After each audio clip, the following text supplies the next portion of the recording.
This channel does not promote any violent, harmful, or illegal activities. All content provided by this channel is meant for an educational purpose only.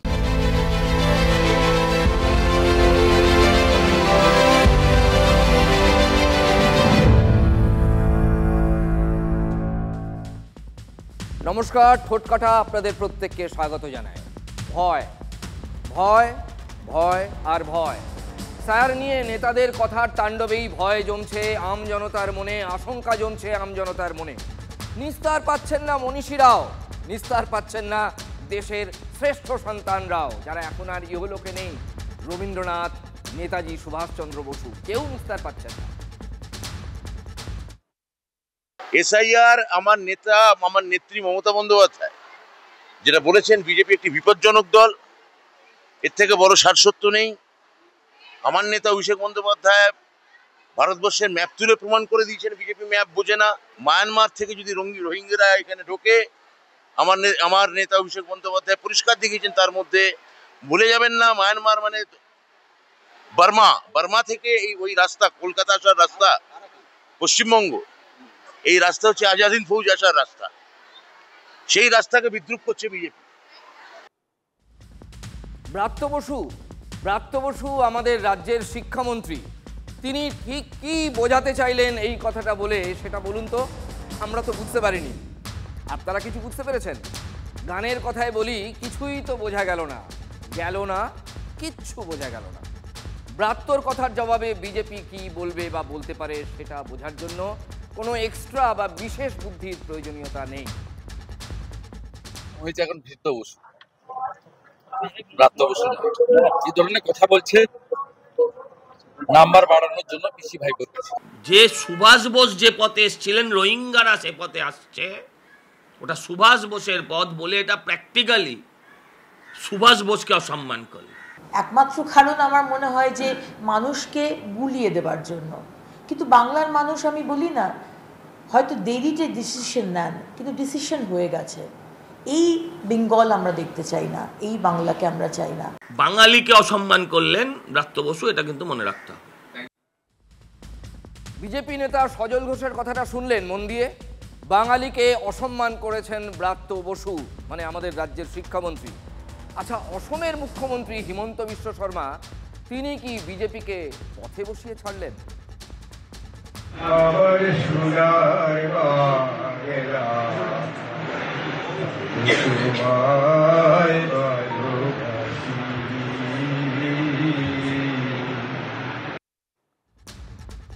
এই যে ছবিটা দেখছিলেন আর গানটা শুনছিলেন, অসমের একটা সভা, সেখানে বক্তৃতা শুরুর আগে রবীন্দ্রনাথের লেখা এই গানের দুটো লাইন গেয়েছিলেন কংগ্রেসের জেলা স্তরের নেতা ৭৪ বছরের বিধুভূষণ দাস।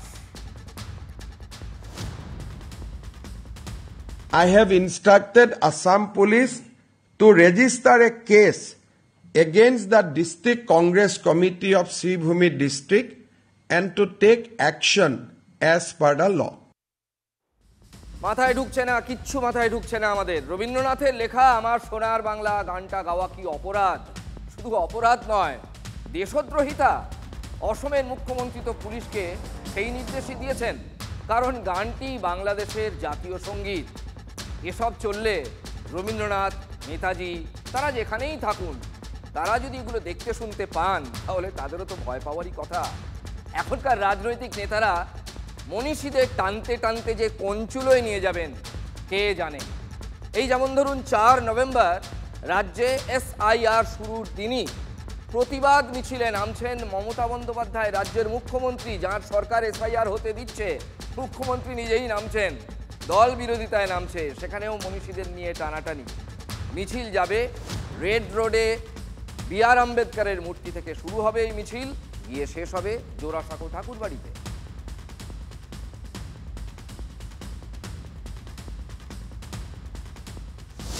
নেতাদের টানাটানিতে সত্যি ভয়ে আছেন মনীষীরা, প্রচণ্ড ভয়ে আছেন বিএলওরাও। বিএলও যাদের মাঠে নেমে হাতে কলমে আপনার বাড়িতে গিয়ে, ভোটের অফিসে গিয়ে এই ভোটার তালিকা সংশোধনের কাজটা ৪ তারিখ থেকে করতে হবে। সত্যি আমরা খুব টেনশন রয়েছি এবং সংশয়ে রয়েছি জিনিসটাকে এমনভাবে ঘোট পাকানো হচ্ছে, সাধারণ মানুষ এটাকে ভয় পাচ্ছে। এটাকে এখানে বিএলও কাজ এর আগেও আমি করেছি। ইভেন বিএলও কাজ করতে গিয়ে দেখেছি আমরা যখন গেটের সামনে দাঁড়িয়েছি, উপর থেকে জল ঢেলে দিয়েছে, আমাদের কাগজ ভিজে গেছে, কিন্তু তখনও আমরা কোনো সিকিউরিটি পাইনি বা আমরা অভিযোগ করার মতন একটা প্ল্যাটফর্ম ছিল না। বিভিন্ন রাজনৈতিক নেতা নেত্রীরা যেভাবে উস্কানিমূলক মন্তব্য করছেন এবং যেভাবে একটা পরামর্শ বা নির্দেশ বা হুমকিমূলক কথাবার্তা বলছেন, তাতে কোথাও না কোথাও আমরা নিরাপত্তাহীনতায় ভুগছি। কোনো গন্ডগোল কোনো পার্টির তরফ থেকে যদি কেউ বাধা দেয়, এবার তো খুব ইম্পর্টেন্সি, এখানে নাম বাদ যাওয়ার একটা ব্যাপার আছে, মানুষের ভয়ের ব্যাপার আছে। আমরা যাওয়া মানেই তারা ভয় পেয়ে যাচ্ছে যে আমাদের নামটা হয়তো বাদ দিয়ে যেতে পারে। ইনিও তো সেইভাবে চলে এসছেন। এখন যা দেখা যাচ্ছে, যেভাবে মানুষকে উত্তেজিত করা হচ্ছে, তো আমরা সত্যি ভীত।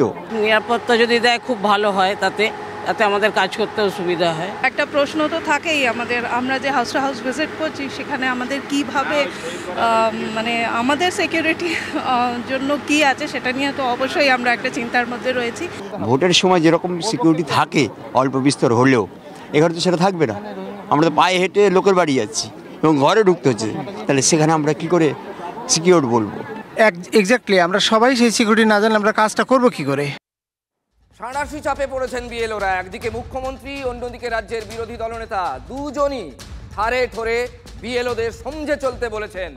তারপর বিএলওদের ভয় পাওয়াটা অত্যন্ত স্বাভাবিক। আপনারা বিএলও যেসব লিস্ট করেছেন, বিএলওদের কাছে আমার অনুরোধ থাকবে ভোটার লিস্ট থেকে কারো নাম যেন বাদ না যায় সেটা দেখার। মনে রাখবেন, ইলেকশন কমিশন তার নোটিফিকেশন যখন হবে ডেট অফ ইলেকশন, তখন থেকে এটা ইলেকশন কমিশনের আন্ডারে যায়। তার আগে স্টেট গভর্নমেন্ট, আবার ইলেকশনের পরেও স্টেট গভর্নমেন্ট। সুতরাং এটা মনে রাখবেন, আপনারা চাকরি করেন স্টেট গভর্নমেন্টের।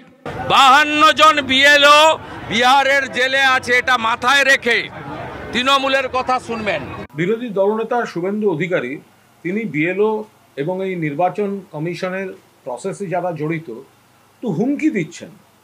সেই হুমকির পরিপ্রেক্ষিতে সর্বভারতীয় তৃণমূল কংগ্রেসের তরফ থেকে অভিযোগ করা হয়েছে এবং নির্বাচন কমিশনের উচিত শুভেন্দুর বিরুদ্ধে অবিলম্বে এফআইআর দায়ের করা। আমি যা বলেছি বিহারের কথা রেফারেন্সে বলেছি, আবার বলবো তো করতে দেন। বোঝা যাচ্ছে তো পায়ে কাঁটা ফুটেছে, ঘেউ ঘেউ করছে। শুভেন্দুর বিরুদ্ধে মাঠে নেমে পড়েছে তৃণমূল, কিন্তু বিএলওরা, মজার কথাটা কি জানেন? বিএলওদের নিরাপত্তা সুনিশ্চিত করার আশ্বাস কে দেবে? নির্বাচন কমিশন। সেই আশ্বাস দিচ্ছেন তৃণমূলের মুখপাত্র। একে কি বলবেন বলুন তো? ঠাকুর ঘরে কে, আমি তো কলা খাইনি। এটা একটা বিরাট আয়রানি, অন্তত আজকের দিন। এখানে ভয়ের কোনো কারণ নেই। আমাদের পক্ষ থেকে দলের সর্বোচ্চ নেতৃত্বের থেকে মিটিং করে সমস্ত দলের নেতাকর্মীদের বলে দেওয়া হয়েছে আমরা মানুষের সাহায্য করব। ক্যাম্প করে সেখানে মানুষের সাহায্য যাতে হয়, সেখানে বিএলওরা প্রশাসনিকভাবে কাজ করবেন, তাদের ভয়ের কি আছে? ইলেকশন কমিশনের দায়িত্ব সুরক্ষা দাও, আর সুরক্ষা না দিতে পারলে, আক্রান্ত হলে বিরোধী দলনেতার সঙ্গে যোগাযোগ করবেন, আমিও যোগাযোগ করে দেবো। পূর্ণ সাহায্য করব, পূর্ণ সাহায্য। দু তরফই আশ্বাস দিচ্ছে, তাহলে ভয়টা কাদের পাচ্ছেন বিএলও? আজ রাজ্যের বিভিন্ন জায়গায় বিএলওদের প্রশিক্ষণের ব্যবস্থা করে নির্বাচন কমিশন প্রথম দিন এই প্রক্রিয়াটা শুরু করতে গিয়েছিল। সেই প্রশিক্ষণ যেখানে হয়েছে সেখানেই বিএলওদের বিক্ষোভ, বিএলওদের দাবির পাশে রয়েছে তৃণমূল। একই সঙ্গে স্কুলে ফুল টাইম পড়ানো, পরীক্ষার খাতা দেখা আর বিএলওর কাজ বাড়ি বাড়ি যাওয়া, এই দুটো একসঙ্গে হবে কি করে, সেই প্রশ্নটা তারা তুলেছেন।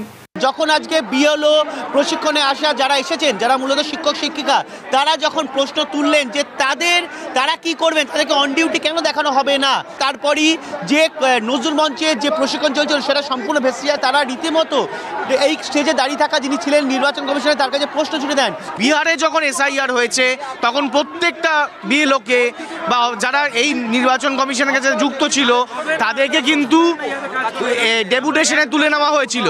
ইলেকশন কমিশন প্রত্যেকটি অ্যাসেম্বলি কনস্টিটিউয়েন্সি সেপারেট ওয়াইজ যদি অন ডিউটি লিভ অ্যালট করে, তাহলে তো আমরা সেটাই আমাদের রেসপেক্টিভ হেডমাস্টারকে দেখিয়ে এই কাজে নিযুক্ত হতে পারি। অলরেডি বলে দিয়েছে যে না, যদি অন ডিউটি বা কারো কাগজ না দেখাই, আমি যতই কাজ যে বিএলও করি আর যাই কাজ করি না কেন, আমাকে অ্যাবসেন্ট করে দেবে।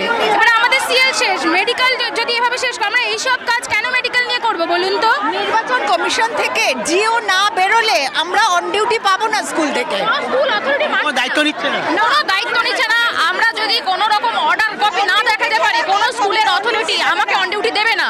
আমি একবার ছবি দেখাতে বললাম, ভেতরে নির্বাচন কমিশন আধিকারিকরা রয়েছেন এবং সামনে পুলিশ রয়েছে, যাতে কোনোভাবে তারা কোনো বিক্ষোভের মুখে না পড়ে। আমরা যারা কলকাতার টিচার নই কিন্তু কলকাতার অধিবাসী, আমরা যারা দূরে স্কুলে যাই, আমরা বেরোই সকাল 8টা-9টা এবং বাড়ি ফিরি রাত্রি 7টা-8টায়।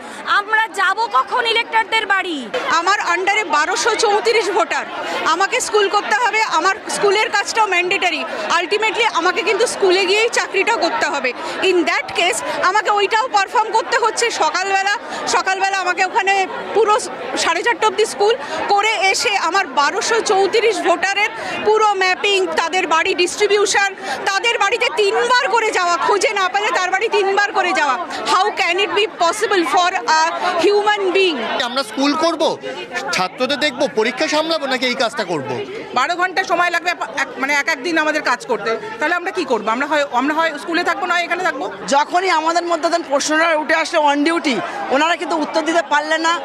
এই বিষয়ে কোনো ক্লিয়ার কাট ইনস্ট্রাকশন গভর্নমেন্টের কাছে এবং ইসিআই থেকে আসেনি। এটা বছরের শেষ দিক, অর্থাৎ দুর্গাপুজো, কালী পুজোর পরে এরপরে পরীক্ষা ইত্যাদি শুরু হবে। স্কুলের শিক্ষকদের ক্ষেত্রে এই সময় বেশ কিছু দায়িত্ব থাকে, আবার এসআইয়ের ক্ষেত্রেও তাদের একটা গুরুত্বপূর্ণ ভূমিকা পালন করতে হয়। ফলে এই দুটো দিককে ভারসাম্য রেখে নির্বাচন কমিশন নিশ্চিতভাবে ব্যবস্থা নেবেন, প্রয়োজনীয় দপ্তরের সাথে কথা বলে এই ভরসা আমার আছে। বিজেপির কথায় তাড়াহুড়ো করতে গিয়ে এই সমস্যাটা তৈরি করেছে নির্বাচন কমিশন। এর মধ্যে আবার শিক্ষামন্ত্রী ব্রাত্য বসু দাবি করে বসেছেন যে শিক্ষকদের বিএলও পদে নিয়োগ দেওয়ার ব্যাপারে রাজ্যের শিক্ষা দপ্তরকে কিছুই জানায়নি নাকি নির্বাচন কমিশন। নির্বাচন কমিশন কি করছে শিক্ষা দপ্তরের কাছে কোনো লিখিত কমিউনিকেশন নেই। শিক্ষকদের যদি বিএলও বানাতে চায়, শিক্ষা দপ্তরের একটা প্রপার কমিউনিকেশন দিক লিখিত। একটা সরকারি সংস্থাকে চিঠি দিতে কি সমস্যা আছে? কি লুকোছাপা আছে আমি বুঝতে পারছি না। আচ্ছা, কে লুকোছাপাটা করছে বলুন তো? ব্রাত্য বসু বাংলার এমএ, অধ্যাপক মানুষ, নাটকের জগতের একজন কেউকেটা, তিনি রাজ্যের শিক্ষামন্ত্রী। তিনি জানেন না যে রাজ্য সরকারই বিএলও হিসেবে শিক্ষকদের নাম নির্বাচন কমিশনকে দিয়েছে বা প্রস্তাব করেছে? যদি আপনি এইরকম কথা বলেন তাহলে এইরকমই জবাব পাবেন। শিক্ষা দপ্তরকে জানাবে কেন? রাজ্য সরকারকে জানিয়েছে তো। শিক্ষকরা তাহলে বিএলও হলো কি করে? আমি তো এটা বলতে পারি না ব্রাত্য বসুকে যে মদন দা এফেক্ট, কাল রাত্রের রিয়াকশন আজকে সকালে দিচ্ছে। মমতা বন্দ্যোপাধ্যায়কে নন্দীগ্রামে হারিয়েছিলেন তিনি, এবার অভিষেক বন্দ্যোপাধ্যায়কে নন্দীগ্রামে লড়ার ওপেন চ্যালেঞ্জ শুভেন্দু অধিকারী। 1 কোটি করে টাকা দিল নন্দীগ্রামের কোন হিন্দু, মমতাকেও ভোট দেয়নি, তার ভাইপোকে এখানে যদি দাঁড় করায় ভোট দিবে না। আমি চাই ওই ভাইপোকে পাঠাক এখানে, ভাইপা ঘুরে বেড়াচ্ছে, চোর ভাইপো অভিষেককে এখানে দাঁড় করাক, আমি চাই ওকে এখানে হারাবো আর ওটাকে বড়টাকে ওখানে হারাবো। সপ্তাহ শেষে রেলপথে ফের ভোগান্তির আশঙ্কা, অবশ্য সেটা ভালো কাজের জন্যই। সিগন্যালিং সহ রক্ষণাবেক্ষণের কাজ চলবে হাওড়া ডিভিশনে, আর সেই কারণেই রবিবার একাধিক ট্রেন বাতিলের সিদ্ধান্ত নিয়েছে পূর্ব রেল। রেল লাইনের রক্ষণাবেক্ষণের কাজের জন্য ব্যান্ডেল কাটোয়া রুটেও একাধিক ট্রেনের যাত্রাপথ কাটছাঁট করেছে পূর্ব রেল। একই সঙ্গে বেশ কিছু ট্রেনের সময়সূচি বদল করা হয়েছে এবং যাত্রাপথ সংক্ষিপ্ত করা হয়েছে। 37365 হাওড়া আরামবাগ লোকাল আরামবাগের পরিবর্তে তারকেশ্বরে গিয়ে যাত্রা শেষ করবে। পাশাপাশি 53009 কাটোয়া আজিমগঞ্জ লোকাল কাটোয়া থেকে ছাড়বে দুপুর 12:30টায়।